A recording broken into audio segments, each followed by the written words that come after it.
అయ్యో లేట్ అయిపోయింది సార్, కొంచెం తప్పుకోండి సార్. సార్ ప్లీజ్ తప్పుకోండి సార్. అయ్యో సార్, మధ్యాహ్నం తర్వాత కదా వస్తా అని చెప్పారు.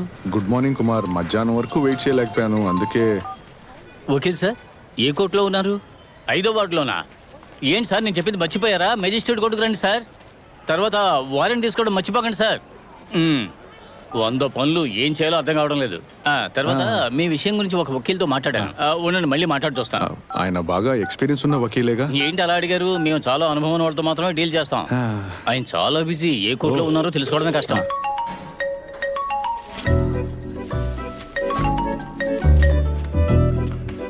చెప్పండి కుమారనా. ఎవిన్ సార్, ఇప్పుడు ఏ కోర్టులో ఉన్నారు? కోర్టులోనా? కోర్టులో ఉంటే నేను ఫోన్ తీస్తానా? ఖాళీగా క్యాంటీన్లో కూర్చొని వడదింటున్నా. సార్ మీరు అది మీ జూనియర్కి ఇచ్చి కొంచెం త్వరగా వస్తారా?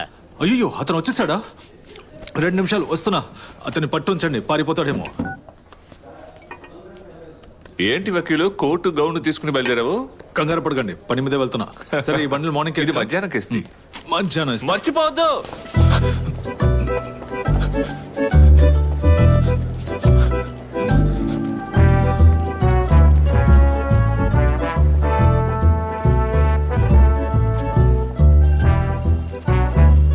హలో కుమార్. రండి సార్. చూడండి సార్, ఈయనే యాంటో సార్. ఎబిన్ మాథ్యూ. ప్రభువుకు స్తోత్రములు. ఇలా చూడండి సార్, ఈయన నాకు చాలా బాగా కావాల్సిన వాడు కాబట్టి ఈయన కేసును ప్రత్యేకంగా మీకు అప్పగిస్తున్నాను. మిగతా విషయాన్ని సార్తో డైరెక్ట్ గా మాట్లాడుకోండి. నాకు ఒక చిన్న పని దీన్ని వెళ్ళొస్తాను. కుమార్, మనం మళ్ళీ మీట్ అవుదాం. Thank you. Okay sir. Okay sir. అసలు ఏం కేసు మీది? వెళ్దాం. ఈ కాంపన్సేషన్ దొరకడానికి టైం పడుతుందా? 1 నిమిషం. సార్, నువ్వా విజయన్ కొట్టినట్టు ఏదైనా సాక్ష్యం ఉందా? లేదు సార్. అయితే మనం కోర్టులో చెప్పబోయేది ఏంటంటే, బార్లో తాగి వస్తుంటే పోలీసులు ఆపినప్పుడు జరిగిన గొడవలో తలకి గాయమయ్యి చనిపోయాడనో, అప్పుడు ఆ పోలీసులే విజయ్ని హాస్పిటల్ అడ్మిట్ చేసిన తర్వాత విజయ్ ఫ్రెండ్ అయిన నీ మీద ఆ నిందను మోపారని వాదించబోతున్నాం. మనం పోలీసుల్ని ఇరికిద్దాం. ఎలా ఉంది? చూడు తమ్ముడు, ఈ కేసుకు సంబంధించి సాక్ష్యం ముఖ్యం. అది తీసుకొచ్చి చూపిస్తేనే నువ్వు నేరస్తుడు కాదని నిరూపించగలం. నీకు వ్యతిరేకంగా సాక్ష్యం లేదు, ఎవిడెన్స్ లేదు, మరెందుకు భయపడతావు? ఐపీసీ 415, 420 వాడికి బెయిలే దొరకదు. Super sir. కోర్టు అయిపోయిందా? అయిపోయింది.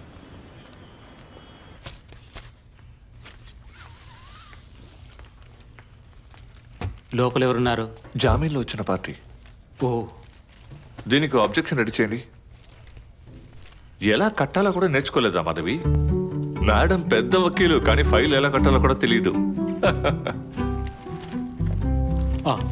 లాయర్ గారు, ఈ 2 కేసులు రేపు హియరింగ్కి వస్తాయి. ఒక సిఎంపీ ఉంది, మిగతావి చెక్ చేయండి. అన్నా, ఈ రోజు త్వరగా వెళ్ళాలని ముందే చెప్పానుగా. ఏంటి సార్ ఇలా అంటున్నారు? రేపు హియరింగ్కి వచ్చే కేసులు అవి. ప్రసవానికి నా భార్యని తన అమ్మాయి ఇంట్లో వదిలేసి వచ్చినప్పటి నుంచి చూడలేదు. ఈ రోజు వెళ్ళకపోతే నా సొంత డివోర్స్ కేసుని నేనే వాదించుకోవాలి. అనయ్య పర్వాలేదు, ఆయన వెళ్ళనివ్వండి, నేను చూసుకుంటాను. ఇదంతా పూర్తి చేసేసరికి తెల్లారిపోతుందమ్మా. నీకు తోడుగా నేను కూర్చోవాలి ఇక్కడ. నాకు ఎవరి తోడు అవసరం లేదు, ఆయనకి తెలియకుండా ఉంటే చాలు. థ్యాంక్స్. చాలు చాలు, దయచేసి ఐస్ పెట్టే పని వద్దు. సీనియర్స్ ముందు ఎప్పుడు నా పరువు తీయాలని అనుకుంటారు కదా, ఇంకెప్పుడు అలా చేయకండి. లేదంటే మంజు అక్కకి మెసేజ్ చేసిన విషయం సార్కి చెప్పాల్సి ఉంటుంది. అదేం లేదు, తన డివోర్స్ కేసులో డౌట్స్ ఉంటే. అర్ధరాత్రులా? సార్ రమ్మన్నారు, మిమ్మల్ని కాదు ఆవిడ్ని.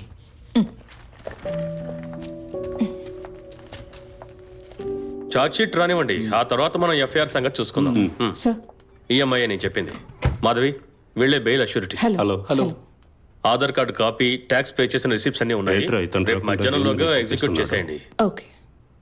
కాదు సార్, జామీన్ కోసం మీరు వస్తేనే సార్ బాగుంటుంది. జామీన్ ఆల్రెడీ మీకు వచ్చేసింది కదా, నేనే కదా మీకు ఇప్పించింది.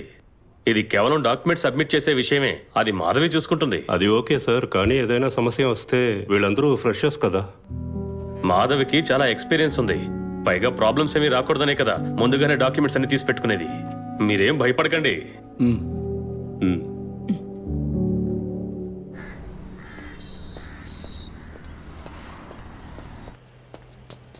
వకీల్ సార్. రా రా, 1 నిమిషం తినేసి వస్తాను.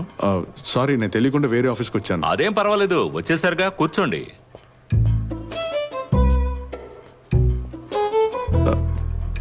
ఏమైంది? ఇక్కడికేగా తీసుకొచ్చారు. ఎక్స్క్యూజ్ మీ, నేను వకీల్ సార్ని కలవాలి. గుండ్రాయిలా నీ ముందు కూర్చున్నానుగా. అది కాదు, ఈ ఆఫీస్లో మెయిన్ వకీల్ ఉంటారే, ఆయన్ని కలవాలి సార్. ఈ ఆఫీస్ కి నేను మాత్రమే వకీల్ని. బయటికి వెళ్ళి బోర్డు చదువు. Satish Mulluru, BCom LLB. నమ్మకం కలిగిందా? ఎందుకు అక్కడే నిలబడ్డారు? లోపలికి రండి. ఒక్క నిమిషం సార్, ఒక కాల్ చేసుకుంటాను. ఆ, కుమార్,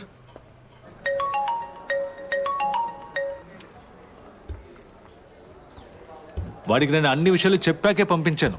అయినా ఆ విధవ ఎందుకు వచ్చాడు? అది నువ్వు చెప్పిన లా పాయింట్స్ అన్ని వాడికి అర్థమై ఉండవు. ఆహా, దానికి ఛాన్స్ లేదు. ఆఫీస్ కండిషన్ చూసి డౌట్ వచ్చి తిరిగి వచ్చింటాడు. అయితే నువ్వు రిచ్ గా ఉండే ఆఫీస్ సెట్ చేసుకో. రిచ్ అక్కర్లేదండి, ఒక మీడియం సెటప్ దొరికినా చాలు. చాలా ఆ.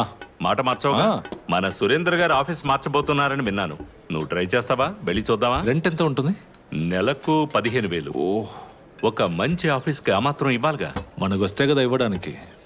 రై, నీకు ఆఫీస్ ఖచ్చితంగా కావాలి. అద్దె గురించి ఆలోచించుకో, ఏదో ఒకటి చేద్దాం. ప్రస్తుతానికి నాన్న దగ్గర నుంచి తీసుకో. ఆ? సరే, ఆయన వద్దు, నీ బావను అడుగు. ఆయన బార్లో ఉన్న ఎంటీ బాటిల్స్ అమ్మితే చాలు, 2 ఆఫీసులు పెట్టొచ్చు. అవన్నీ ఎందుకు సార్ అనవసరంగా? అయితే నా ఆఫీసులోనే పర్మనెంట్ గా డేగా వేద్దాం అనుకుంటున్నావు, అంతేగా?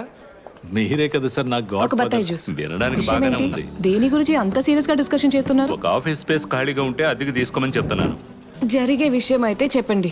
తను కొంచెం బిల్డప్ ఎక్కువ ఇస్తాడు. నీ అభిప్రాయం ఇప్పుడు ఎవరు అడిగారని? అందువల్లే అనవసరంగా నీతో నేను మాట్లాడట్లేదు. అయితే మాట్లాడుకు. సరే, మాట్లాడను. మీరెందుకు అనవసరంగా తనతో మాట్లాడుతున్నారు? ఏమ్మా మధు, వీడు బాగా సెటిల్ అయితేనే కదా నేను మనశ్శాంతిగా ఉండగలను. ఈ రోజు మధ్యాహ్నమే కదా జడ్జ్మెంట్. అది మనకు అనుకూలంగానే ఉంటుంది. అది వెజ్ కాదు. ఏంటి కేసు? Domestic violence. నిజంగానే డొమెస్టిక్ వైలెన్సా లేదా ఊరికే నింద వేశారా? కేసు గెలవాలి కదా. ఇవన్నీ జరుగుతాయని నేను పెళ్లి చేసుకోలేదు. భయం ఉండడం మంచిది. అవునవును, కరెక్టే. లేకపోతే ఆ అమ్మాయి కూడా ఇరుక్కున్నట్టు నేను ఏ ఇరుక్కుంటాను. యాంగిల్లో అమ్మాయి కూడా కనిపిస్తున్నాడు? పెళ్లి తర్వాత ఇంకొక అమ్మాయితో తిరగడం తప్పు కదా? అలాంటప్పుడు అది మాత్రం చెప్పొచ్చుగా. అన్ని విషయాల్లో మీకు ప్రిఫరెన్స్ ఉన్నాయి, మరెందుకు అనవసరమైన సెక్షన్స్ యాడ్ చేస్తారు? యాడ్ చేసే సెక్షన్ లో తప్పు లేదు. Mental abuse and domestic violence లో డౌటే లేదు. తర్వాత నాకు ఎటువంటి ప్రిఫరెన్స్ ఇవ్వాల్సిన అవసరం లేదు. జడ్జ్మెంటల్ ఇవ్వకుండా ఉంటేనే చాలు. సర్లే, అరే, నా క్లయింట్ కోసం మీరెందుకు గొడవ పడతారు? ఊరికే. వస్తున్నాను సార్. సార్ ఆఫీస్కి రమ్మంటున్నారు. త్వరగా వెళ్ళండి మేడం. ఏదో ఒక అమ్మాయి కూడా ఊరి శిక్ష ఇప్పించండి. ఈ మాటలకేం తక్కువ లేదు. అన్న, నా జ్యూస్ కూడా వీడి అకౌంట్ లోనే రాయండి. తనతో వాదించి గెలవలేను. నేనే తనతో మాట్లాడడానికి భయపడతాను. నిజమే చెప్తున్నాను. రే, నమ్మరా?